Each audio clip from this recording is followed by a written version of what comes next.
مولانا اقبال قریشی صاحب کے بیانات اور وظائف کے لیے وظائف الصالحین ٹی وی کو سبسکرائب کریں۔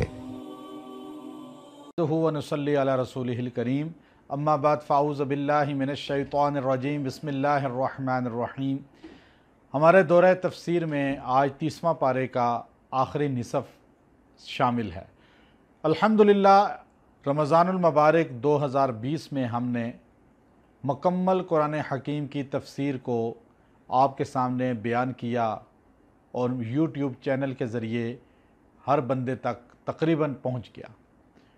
بہت سے مرد اور خواتین نے ملک پاکستان اور بیرون ممالک سے نہایت خوشی کا اظہار کیا، اور اہل مدارس طلباء نے بھی طالبات نے بھی بہت خوشی کے ساتھ اس چیز کا اظہار کیا کہ اتنی آسان فہم، مختصر انداز میں، آسان انداز میں تفسیر کو بیان کر کے، اور وہ خاص باتیں جو میسج کی شکل میں عقائد سے، معاشرت سے تعلق رکھتی ہیں، وہ سمجھا دینا، یہ میرے اساتذہ اور میرے بڑوں کا نظر کرم تھا کہ آپ کے سامنے الحمدللہ اس چیز کو بیان کرنے کی سعادت ملی۔ قرآن حکیم اللہ رب العزت کا احسان ہوتا ہے کہ انسان اس سے ہر چیز کو نکال کر عوام کے سامنے بیان کرے۔ 30واں پارہ اور اس کا نصف سورۃ الفجر، اللہ تبارک و تعالی نے یہاں پر قسم کھائی والفجر، فجر کے وقت کی، طلوع صادق کی، ولیال عشر، اور 10 راتوں کی۔ 10 راتیں مفسرین نے کہا، سورہ حج میں جیسے کہ ذکر ہے قیامت کا، تو ذی الحجہ کے جو ایام ہیں 10، ان کی اللہ نے قسم کھائی ہے، ان کی افادیت کو بیان کیا ہے۔ راتیں کہہ کر 10 راتیں وہ عبادت کی راتیں ہیں، ان راتوں میں عبادت کرنا بہت افضل ہے۔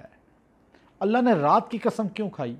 بحث چھڑی کہ رات افضل ہے یا دن، تو ثابت یہ ہوا کہ رات دن پر فوقیت رکھتی ہے، جیسے مرد عورت پر فوقیت رکھتا ہے۔ دن کو بھی بڑے بڑے کام ہوئے، لیکن اللہ نے قرآن اتارا رات میں۔ صاحب قرآن کو اللہ زمین پر ماں کے مادر رحم میں لائے رات میں۔ نبی صلی اللہ علیہ وسلم کو اللہ نے اپنے ساتھ خلوت میں بلوایا معراج میں، رات میں۔ ہمارے نبی صلی اللہ علیہ وسلم کو اللہ تبارک و تعالی نے غار حرا میں بلوا کر ٹھہرواتے تھے راتوں میں، غار ثور میں ٹھہروایا راتوں کو۔ حضرت موسیٰ علیہ السلام کو اللہ نے جب بلوایا تو رات کا ذکر کیا کہ 40 راتیں۔ تو اللہ کے ہاں لیلۃ القدر رات افضل ہے 1000 مہینوں سے۔ تو پتہ یہ چلا کہ رات افضل ہے دن کی نسبت، اس لیے اللہ نے یہاں پر رات کا ذکر کیا۔ اور ہمارا اسلامی دن پہلے رات آتی ہے، پھر دن آتا ہے۔ کہے گا یقول یا لیتنی قدمت لحیاتی، کاش میں نے کچھ آگے بھیجا ہوتا۔ سارا ہی جمع کرتا رہا، بینکوں میں ڈالتا رہا، بینکوں میں ڈالتا رہا، بینکوں میں شامل کرتا رہا۔ مال کی ہوس اتنی خطرناک چیز ہے کہ انسان اپنی آخرت برباد کر دیتا ہے دنیا کے لالچ میں۔ حضرت عمر رضی اللہ تعالیٰ عنہ کے پوتے سالم بن عبداللہ طواف کر رہے تھے۔ حضرت عمر فرماتے تھے میرا بیٹا عبداللہ مجھ سے بڑا تقوی والا ہے۔ عبداللہ بن عمر کہتے تھے میرا بیٹا سالم مجھ سے بڑا تقوی والا ہے۔ ہشام بن عبد الملک بھی طواف کر رہا تھا، اس نے دیکھا درویش صحابی عمر بن خطاب کا بیٹا، اور ایسا درویش پوتا، تو آپ نے کہا حضرت السلام علیکم، جیسے ہمیں لوگ ملتے ہیں السلام علیکم، کوئی خدمت ہو بتائیں۔ تو ایسے ہی اس بادشاہ 3 براعظم کا بادشاہ کہنے لگا حضرت کوئی خدمت ہو بتائیں۔ تو کعبے کی طرف اشارہ کر کے کہا اس کعبے کے سامنے میں تم سے خدمت مانگوں، اللہ کے ہوتے ہوئے، اللہ کے گھر کے ہوتے ہوئے؟ شرم آتی ہے مجھے غیر اللہ سے سوال کروں۔ چپ ہو کے طواف مکمل کیا۔ جب باہر نکلنے لگے تو جوتوں والی جگہ وہ پھر سامنے آیا، السلام علیکم یا سالم بن عبداللہ۔ میرے لائق کوئی خدمت ہے، کوئی حکم کریں۔ تو آپ نے فرمایا کیا مانگوں؟ کہا کچھ مانگے میں آپ کو دوں گا، میں بادشاہ ہوں 3 بر اعظم کا۔ کہا دنیا کا مانگوں یا آخرت کا؟ کہا حضرت دنیا تو میرے اختیار میں ہے، آخرت میرے اختیار میں نہیں۔ آپ دنیا میں جو مانگیں، زمین مانگیں، جائیداد مانگیں، دولت مانگیں، گھر مانگیں، میں آپ کو دے دوں گا۔ تو آپ نے مسکرا کر فرمایا بادشاہ شام، میں نے تو دنیا کبھی دنیا والے سے نہیں مانگی، اللہ سے نہیں مانگی، تجھ سے کیسے مانگوں؟ آخرت مانگتا ہوں، اللہ مجھے آخرت میں اپنے نبی کے اور صحابہ کا قرب عطا فرما دے۔ آج ہم دنیا مانگتے ہیں، دنیا جمع کرتے ہیں، میرے پاس آتے ہیں وظائف بتائیں، دولت آ جائے۔ یہ دنیا کے پیچھے اللہ کہتا ہے جو بھاگتا رہتا ہے اللہ تعالیٰ اس کو کھلا چھوڑ دیتے ہیں۔ اس لیے آخرت کی فکر کریں، دنیا مقدر سے ملے گی آپ کو۔ شقی آدمی کا ذکر کرنے کے بعد سعید آدمی کا ذکر کیا آخر میں۔ اللہ تعالیٰ یا ایتھا النفس المطمئنہ، نیک آدمی کو اللہ قیامت کے دن کہے گا اے نفس مطمئنہ، نفس لوامہ نہیں، مطمئنہ، زندگی اطمینان والی گزارنے والا، دین والا ہوتا ہے۔ جا کے دیکھیں دین والوں کی زندگی میں کتنا سکون ہے۔ کوئی دین والا خودکشی نہیں کرتا نظر آتا، بھوک ہڑتال کرتا ہوا نظر نہیں آتا، غربت کے لیے شور مچاتا ہوا نظر نہیں آئے گا۔ کیوں؟ اللہ دل کو مطمئن کر دیتے ہیں۔ اللہ اس نے کہے گا یا ایتھا النفس المطمئنہ ارجعی الی ربک راضیۃ مرضیہ، چلو اپنے رب کے پاس کہ وہ تم سے راضی، تم اس سے راضی۔ فادخلی فی عبادی، داخل ہو جاؤ میرے بندوں کے ساتھ، وادخلی جنتی، میری جنت میں۔ اللہ کے بندے اللہ کی جنت میں، اللہ کے غلام، اللہ کی ماننے والے۔ سورہ بلد، اللہ نے یہاں بھی قسمیں کھائی ہیں۔ اللہ نے پہلے اپنے نبی کے شہر کی قسم کھائی۔ اللہ کو اپنے نبی سے بڑی محبت ہے، نبی کی ایک ایک ادا سے محبت ہے، نبی کے شہر سے محبت ہے، اور ہمیں نبی کے شہر سے محبت ہے۔ اللہ نے کہا لا اقسم بہذا البلد، اس شہر کی قسم، میرے نبی کعبے کی قسم یا اللہ کیوں کھا رہے ہیں آپ؟ کیا کعبے میں جبل حرا ہے؟ نہیں۔ کیا جبل ابو قبیس ہے؟ کہا نہیں۔ کیا یا اللہ کعبے میں کوئی صفا ہے مکے میں؟ کہا نہیں۔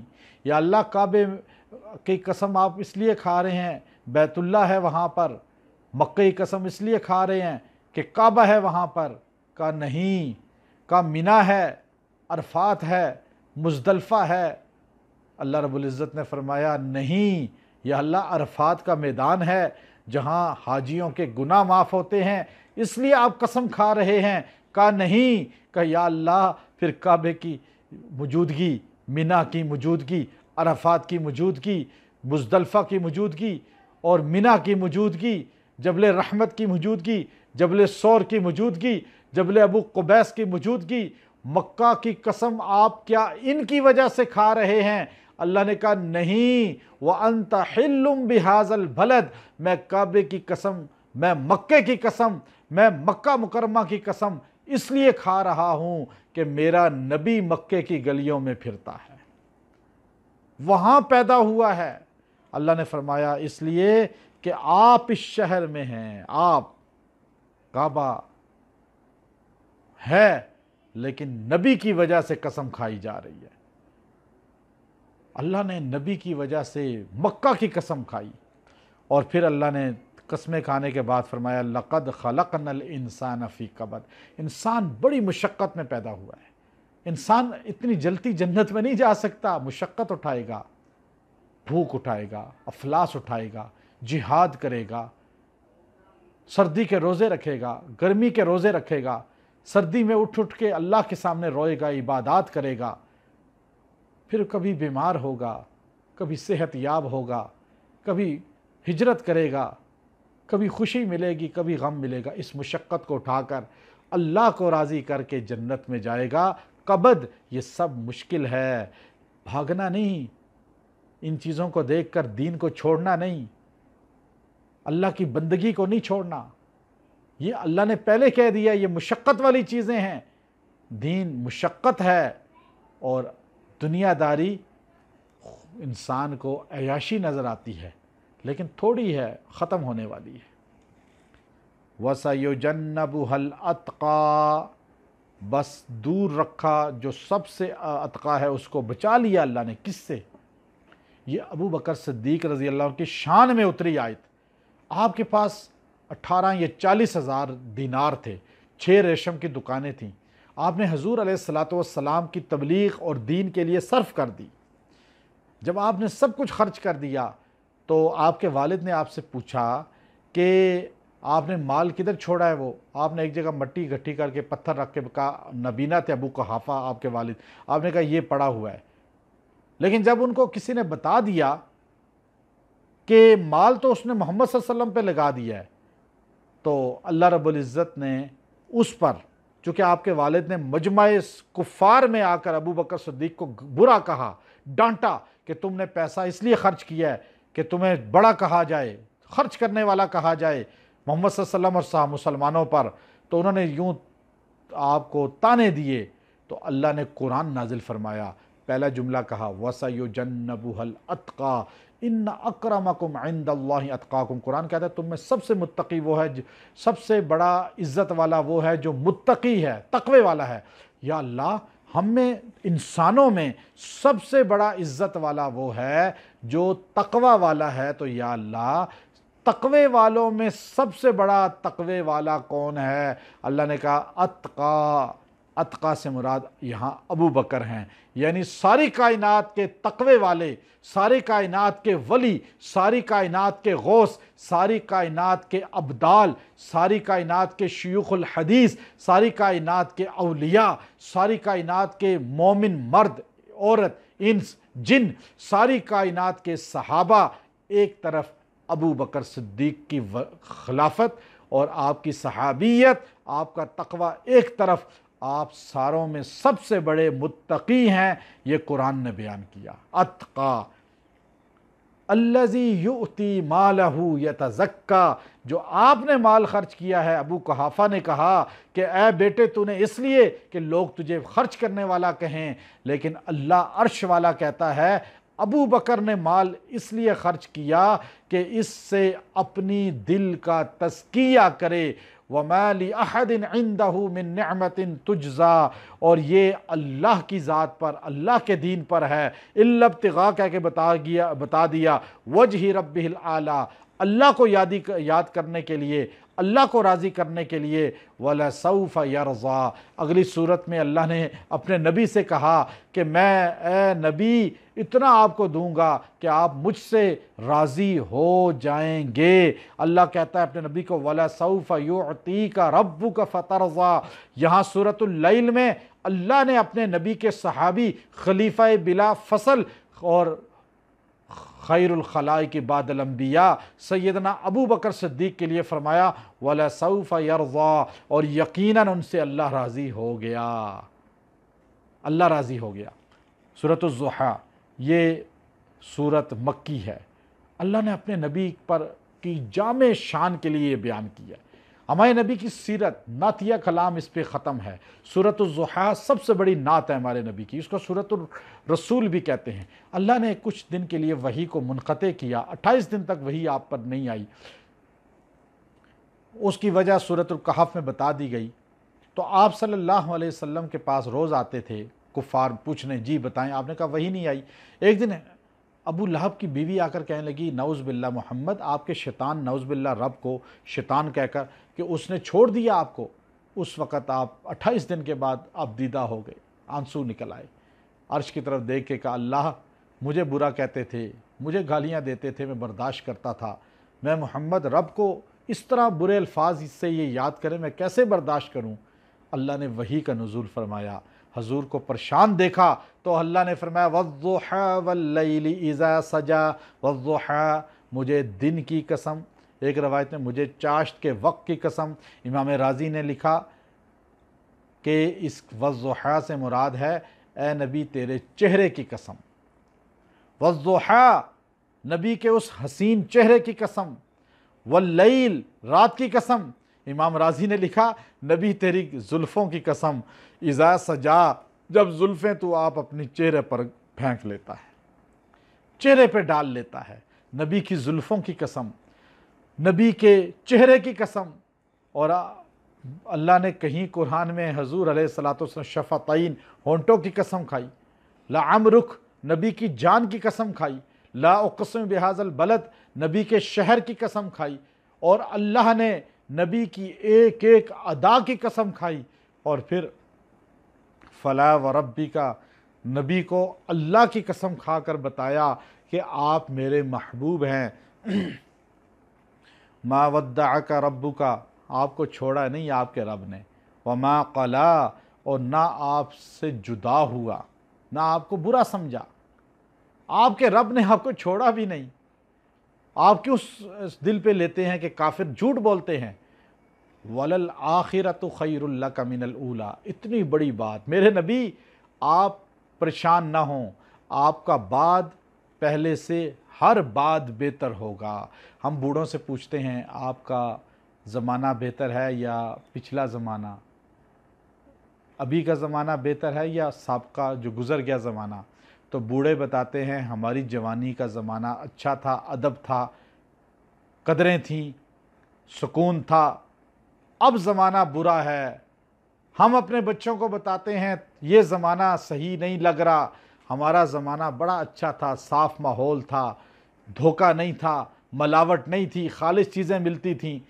ہر پچھلا زمانہ ہمارے بعد کے زمانے سے بہتر، اور ہر بعد کا زمانہ ہمارے پچھلے زمانے سے بدتر۔ لیکن یہ انسانوں کا حال ہے، ہمارے نبی کے ساتھ یہ نہیں۔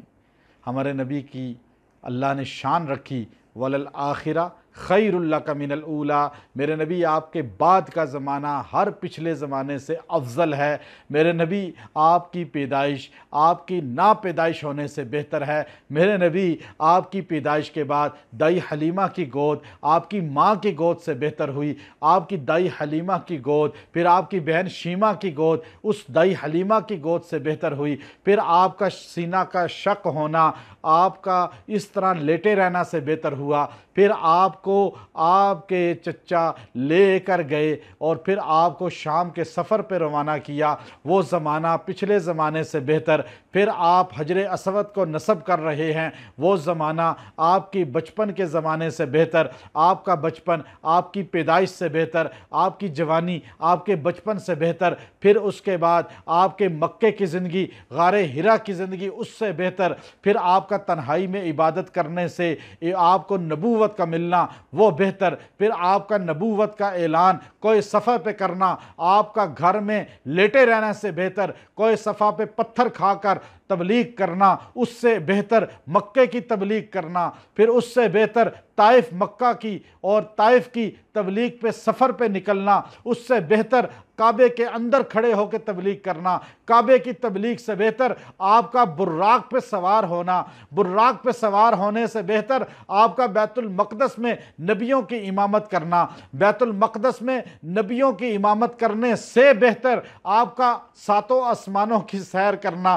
انبیاء سے ملاقات کرنا، ساتوں آسمانوں پر نبیوں فرشتوں سے ملنے سے بہتر بعد کا سدرۃ المنتہا پہ پہنچنا، وہ اس سے بہتر۔ سدرۃ المنتہا کے بعد رب کریم کی زیارت کرنا، رب کریم کو ملنا، جنت جہنم کو دیکھنا، وہ سدرۃ المنتہا سے بہتر۔ پھر آپ کا زمین پر آ کر نمازوں کا دینا، نمازیں نہ پڑھنے سے بہتر۔ اس کے بعد مکہ کی زندگی میں آپ کا غار ہرا کے بعد غار ثور میں جانا، مکہ کے گلیوں میں پھرنے سے بہتر، غار ثور سے ہجرت آپ کی بہتر، مکے سے مدینے کا سفر بہتر، مدینے پہنچ کر آپ کا قباء میں جانا وہ مکے کے سفر سے بہتر، قباء میں نماز کی امامت کرنا وہ سفر رستہ سے بہتر، اور پھر مسجد نبوی کی تعمیر کرنا قباء کی تعمیر سے بہتر۔ اس کے بعد بدر میں جانا مسجد کی تعمیر سے بہتر، بدر کے بعد احد میں جانا، 27 غزوات میں جانا، یہاں تک کہ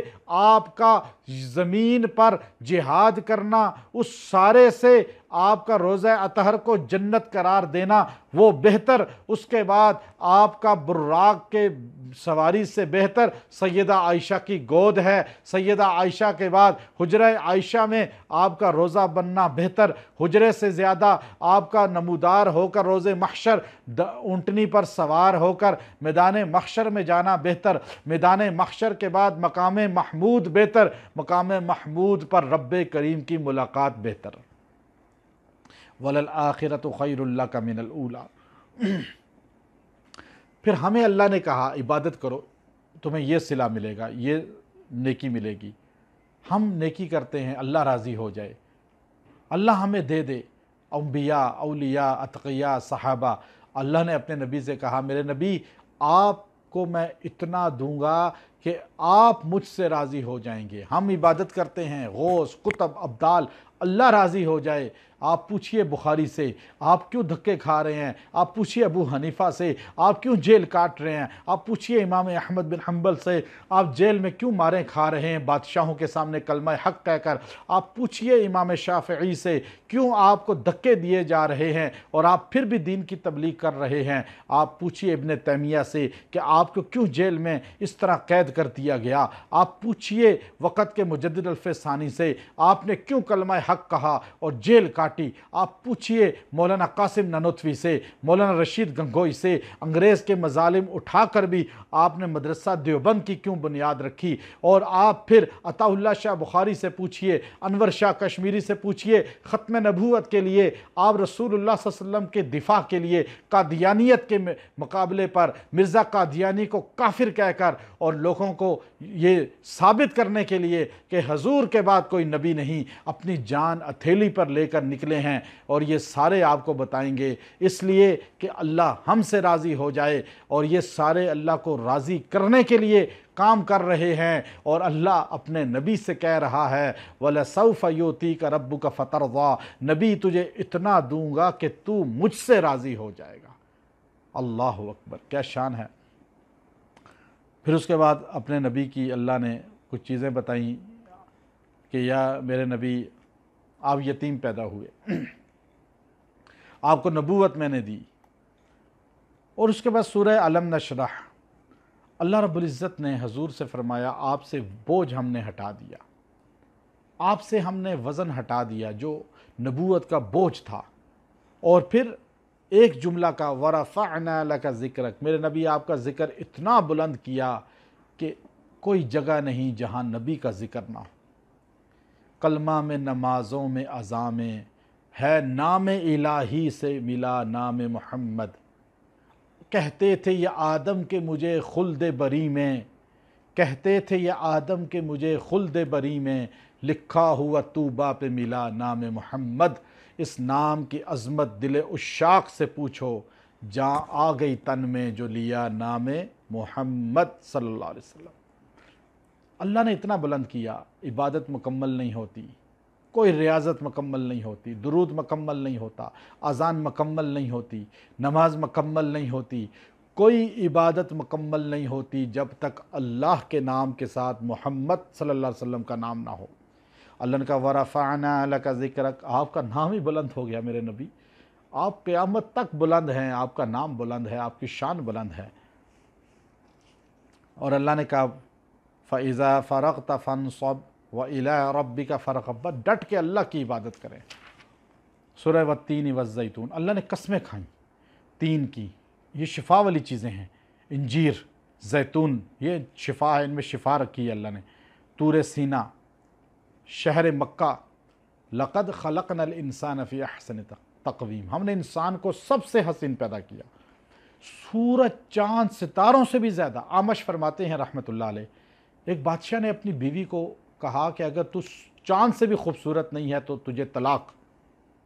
وہ امام صاحب کے پاس آئی، اب بتائیں کیا کروں؟ تو امام صاحب نے فرمایا کہ کوئی طلاق نہیں ہوئی، تو چاند سے بھی خوبصورت ہے۔ قرآن کہتا ہے لَقَدْ خَلَقْنَا الْإِنسَانَ فِي أَحْسَنِ تَقْوِيمٍ، انسان تو اللہ کی سب سے بہترین تخلیق ہے، سورج چاند سے بھی زیادہ خوبصورت ہے، ہر مخلوق سے زیادہ خوبصورت ہے، ہاں بدعملیوں کی وجہ سے ثُمَّ رَدَدْنَاهُ أَسْفَلَ سَافِلِينَ، پھر گر جاتا ہے، تو اس لیے انسان سب سے حسین ہے۔ سورہ اقرا سورہ اقرا بسم ربک الذی خلق یہ حضور پر پہلی وحی اتری اور اس میں علم کی طرف ہے کہ انسان کو علم سیکھنا چاہیے۔ حضور علیہ السلام پہ غار حرا میں یہ صورت اتری اور آپ علیہ السلام کو کہا پڑھیے، آپ نے کہا میں پڑھنا نہیں جانتا، ما انا بقاری، پھر آپ کو کہا پڑھیے، پھر آپ نے کہا میں نہیں جانتا، پھر حضرت جبرائیل نے یوں آپ کو بھینچا اپنے سے، پھر آپ کو کہا، پھر آپ کی زبان جاری ہو گئی۔ تو آپ علیہ السلام پہ اقرا تعلیم، جس آدمی کے پاس تعلیم آ جاتی ہے نا قرآن و حدیث یا دنیا کے کسی بھی علم کی، اس کی سوچ اور عقیدہ صحیح ہو جاتا ہے، ورنہ جہالت میں بدعات رسومات میں لگا رہتا ہے۔ تو اس میں اللہ نے انسان کو اس طرف ترغیب دی۔ انا انزلناہ فی لیلۃ القدر، اللہ نے لیلۃ القدر صورت میں قرآن پاک نازل کرنے کی طرف اشارہ فرمایا۔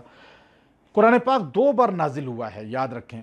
ایک بار لوح محفوظ سے آسمان دنیا پہ، وہ لیلۃ القدر کی رات میں، لیلۃ القدر کی رات میں آسمان دنیا پہ آیا اگٹھا۔ اب آسمان دنیا سے زمین پر اتارنا تھا تو اپنی محفوظ جگہ تلاش کرنی تھی جو لوح محفوظ کی طرح محفوظ ہو۔ تو اللہ نے کائنات میں سب سے عظیم جگہ قلب محمد صلی اللہ علیہ وسلم پہ اس کو نازل کیا، اور حضور کے دل مبارک پہ قرآن نازل ہوا۔ یہی قرآن اگر پہاڑوں پہ اترتا ریزہ ریزہ ہو جاتے، لیکن قلب محمد سے گزر کے جب زبان نبوت سے نکلا اور ہمارے کانوں تک پہنچا، ہم حافظ بنے، تو اللہ نے اس کو نرم کر دیا، ٹھنڈا کر دیا، اعتدال والا کر دیا، اور یہ قلب محمد سے 23 سال میں امت تک پہنچا، 23 سال میں، اور آسمان دنیا پہ آیا ایک رات میں۔ اللہ نے کہا اس میں ایک رات ہے 1000 میں، خیر من 1000 شہر۔ وہ لیلۃ القدر میں حضور علیہ السلام باہر نکلے بتلانے کے لیے رمضان میں، 2 مسلمان آپس میں بحث جھگڑا کر رہے تھے، حضور سے اللہ نے وہ چیز ہی سلب کر لی، فرمایا اب اللہ نے وہ واپس لے لی ہے، اب تم تلاش کرو آخری طاق راتوں میں لیلۃ القدر کو۔ اب آخری طاق راتوں میں، آخری عشرے پورے میں تلاش کریں، طاق راتوں میں جس نے دن کے وقت روزہ رکھا، رات کو تراویح پڑھی، عشاء اور فجر جماعت سے پڑھی، رات کو 2 رکعت خالی پڑھ لیں تہجد کے، آپ انشاءاللہ اگر وہ لیلۃ القدر کی رات ہوئی تو آپ عابد کہلائیں گے۔ اس رات روح الامین فرشتے زمین پر اترتے ہیں، پھیل جاتے ہیں، ٹھنڈی رات ہوتی ہے، پرسکون رات ہوتی ہے، دعائیں قبول ہوتی ہیں، 80 سال کی عبادت سے افضل ہے۔ سورہ لم یکن الذین کفروا، یہ سورت جو ہے نا، اس میں اللہ رب العزت نے کفار اور مشرکین کا ذکر کیا۔ اس سورت کو اللہ نے درد کے لیے بڑی مجرب بنایا، کہیں جسم میں درد ہو 3 پر پڑھ کے پھونکیں، درد والی جگہ پہ ہاتھ رکھ کے درد ختم ہو جائے گا۔ سورہ اذا زلزلت، اس میں اللہ رب العزت نے احوال آخرت کو بیان کیا۔ اس کی آخری 2 آیتیں قرآن پاک کی سب سے ہیبت ناک آیات ہیں۔ اللہ نے فرمایا فَمَن يَعْمَلْ مِثْقَالَ ذَرَّةٍ خَيْرًا يَرَهُ وَمَن يَعْمَلْ مِثْقَالَ ذَرَّةٍ شَرًّا يَرَهُ، کہ چھوٹا چھوٹا خیر کا عمل اور بد کا عمل بھی اللہ حساب لے گا، کوئی چیز چھپے گی نہیں اس دن۔ اللہ نے والعادیات، اس میں گھوڑوں کی قسم کھائی، جہاد میں جو گھوڑے استعمال ہوتے ہیں اللہ نے اس کی بھی اتنی عزت رکھی کہ اس گھوڑے کی بھی قسم کھائی، اور اللہ رب العزت نے جو ہے گھوڑے کی قسم کھا کے بتلایا کہ اللہ رب العزت کے دین کے لیے جو جانور بھی استعمال ہوتا ہے اللہ کو وہ بھی محبوب ہے، تو انسان کیوں نہیں عزت والا ہوگا۔ سورہ قاریہ میں احوال آخرت اللہ نے بتایا، قیامت کی ہیبت ناکیاں، کس طرح روئی کے گالوں کی طرح پہاڑ اڑیں گے اور یوں سمندروں میں آگ لگ جائے گی، اور فرمایا حاویہ کا، دوزخ کے تہہ میں حاویہ ہے، فَأُمُّهُ حاویہ، جن کے نامہ اعمال ڈاؤن ہو گیا وہ جہنم کی تہہ میں ہوں گے جہاں منافقین ہوتے ہیں۔ سورہ تکاثر میں اللہ رب العزت نے مال کو جمع کرنے والوں کی نفی فرمائی، الہاکم التکاثر، جو مال کے پیچھے بھاگتے ہیں، زرتم المقابر، قبریں دیکھ لی لیکن مال کی ہوس نہیں گئی، تو تمہیں کاش پتہ چل جاتا یہ جمع کرنا کوئی عقل مندی نہیں ہے، چھوڑ کے جا رہے ہیں سارے۔ تو اس کو اللہ نے یہاں سورہ عصر، امام شافعی فرماتے ہیں پورا قرآن نہ اترتا، یہ ایک سورت زندگی گزارنے کے لیے کافی تھی، اس میں پورے دین کا خلاصہ ہے۔ اللہ قسم کھا کے کہتا ہے انسان خسارے میں ہے مگر 4 کام، الا الذین آمنوا وعملوا الصالحات، ایمان لانے والے، اعمال صالحہ کرنے والے، تواصوا بالحق، حق بات بیان تبلیغ کرنے والے، اور لوگوں کی گالیاں سننا، جب حق بات بیان کریں گے گالیاں سنیں گے، آپ توحید بیان کریں گے، قرآن کا ترجمہ صحیح حق بیان کریں گے لوگوں کے سامنے حدیث سے، تو